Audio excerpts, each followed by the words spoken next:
Alright, Coop, what are you up to? Playing a bit of the old Dragon Age Inquisition 2014, coming up to 10 years old. Part of BioWare's spectacular third-person strategy ARPG series. Got it going on the old White Whale, backwards compatibility. Looking pretty incredible. You know this is on Game Pass, don't you? You can have it on Ultra 60 frames per second, 1080 with a potato. I thought Seekers knew everything. It's complicated. God damn them to hell, you bastards! God damn them! God damn them! Fucking damn them to hell!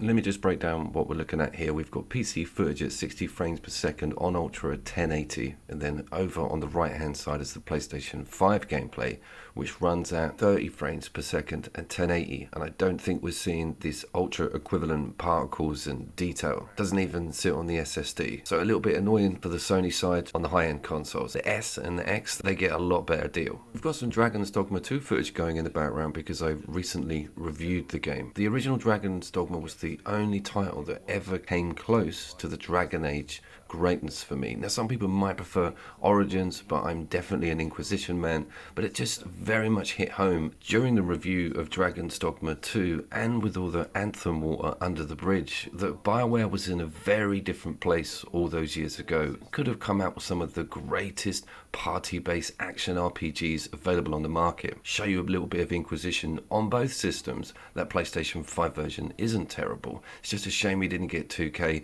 That would have been a sweetener. That's 2014 C. Have a look at the new No Man's Sky update if you want to see how pretty that is against some current gen video games. I got hold of this game physical way back in 2015 for my PlayStation Pro, and it did have some boost for it. It was a locked 30 frames per second as opposed to the standard base system, which was dipping here and there between 25 and 30. The game itself, the Inquisition title, won loads of Game of the Year awards for its initial release, but they also bundled in quite a lot of DLC with other physical copies of the game. Die-hard fans of the series weren't over the moon with it, but it was still an extremely strong BioWare game, and as a Dragon Age normie, i.e. I've only really played this and Origins, this one for me just seems more accessible and exciting and crazy with like the monsters and the angle and all the corruption, and its intro is purposely dramatic and huge.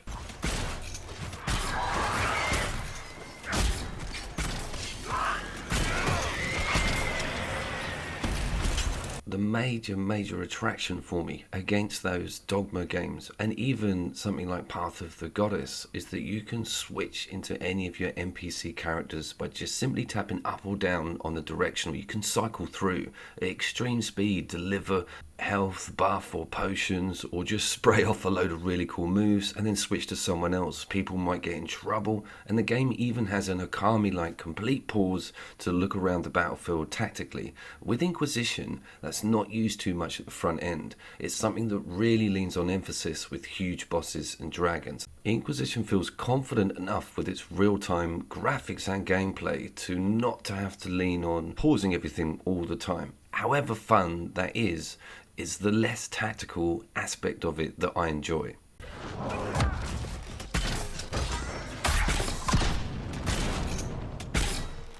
Compiling your build with your team structure is like the ultimate RPG joy. It's amazing experimenting with ratios and different characters, some of your favorites, going with like full range, no mages. You can take loads of risks. You can even build a tank team almost. That is one of the more pliable areas of this game, and I think it's what sold the entire series. And that brings me on to the rumours of the new game, hence the reason I've also put this video out. There is a new Dragon Age coming out, and there's rumours about the party size not being of equivalence.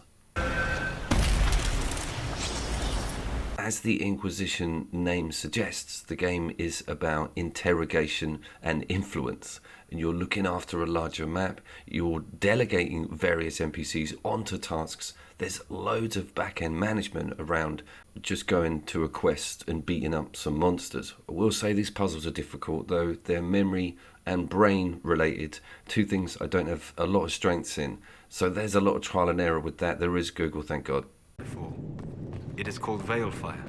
It is a form of sympathetic magic, a memory of flame that burns in this world where the veil is thin. Let's have a look at some more of this PC gameplay. And yeah, it does have a Lords of the Fallen magic lamp mechanic, but it's these particles I want you guys to focus on. Some of the reflections and shadows, it just pops a lot better than that PlayStation 5 version. I think the ultra settings were not included in that PlayStation 4 Pro port, because that's all we're really getting on the 5. There isn't even that backward frame boost or resolution upscale. Kind of devastated. Yes, the wards are helping to strengthen the veil. This area should be safer for travelers now. Well, that should prove useful. And it seems the ancestors left something for me as well. Interesting. I believe our alliance is concluded. Go in peace, I stranger. think we can all be safe in agreement that BioWare's characters, be it in Mass Effect or the Dragon Age series, some of the best written in modern gaming. When you look at what was said in Anthem and how you progress through that game with the different dialogue branches and questing systems, it does kind of blow the mind how they didn't make any of it any good. You'd think they would have done it by accident in some section. I just think it must have been a different team, or they were just seriously under the cosh with making sure that game was always online and making sure it met a deadline on finish date, both of which probably ruined it. But back to that dialogue point, Dragon Age Inquisition has got 40 different variant endings. That is absolutely incredible. That's more than Nier Automata, and it is blatantly obvious when you're going through dialogue wheels, befriending, annoying, or getting people on your team, how much content is off that traditional campaign structure. This game is absolutely huge.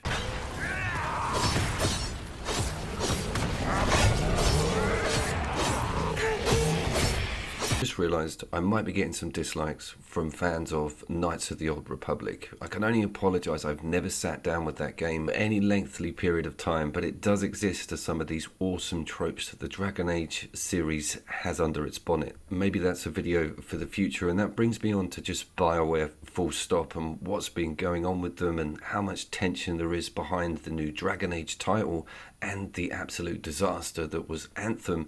That's kind of still going. Servers are still on, and I reviewed it about a year ago.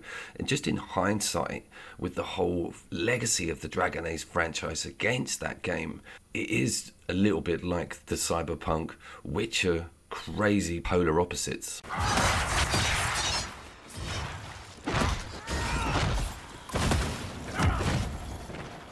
That combat also feels like a blend of a Diablo-style ARPG. This is not a button basher, but there is some weird time stuff going on with the warrior class where you can get a block in and they will clang off your shield and there's an opening. You can even switch characters, take advantage of it all. It's surprisingly detailed in its real-time mechanic, using all of these players simultaneously. That puts me onto that graphical fidelity thing, because you might be thinking I'm splitting hairs with it all, but seeing the particles, seeing one of your character's new moves happen in real time in combat and it look awesome is one of the addictions of progressing in this game. So the better all that looks, the more cool it is when it happens.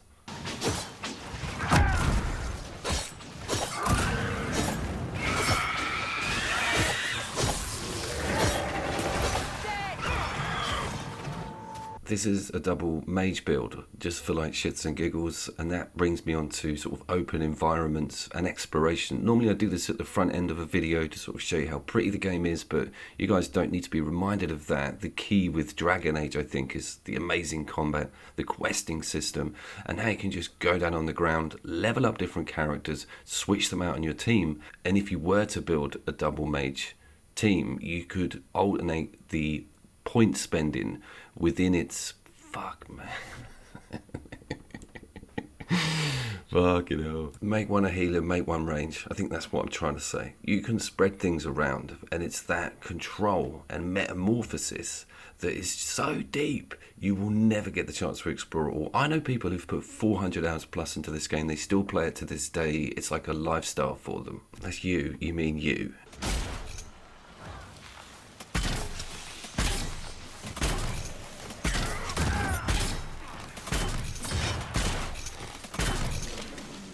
And talking of you or you lot, have you played Origins or Knights of the Old Republic? What is your feedback on Inquisition? Do you own an Xbox? Are you seeing loads better specs than the PlayStation 5 version?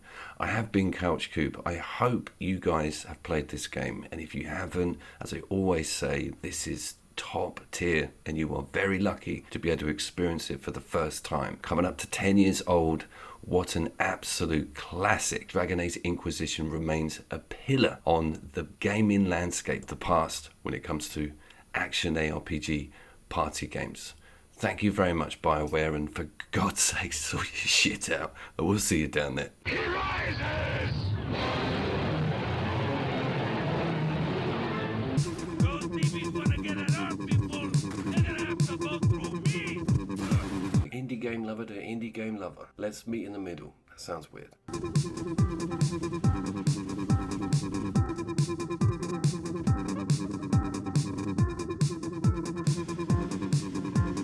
Ballbag battle up next, mate. It's not called that. You do that joke every time. Tell them the real name, Scrotum Skirmish.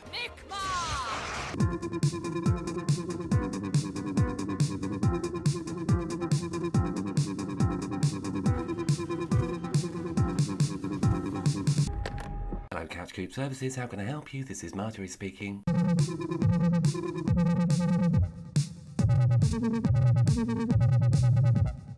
Couch Coop must reign supreme. I've gone Yoda.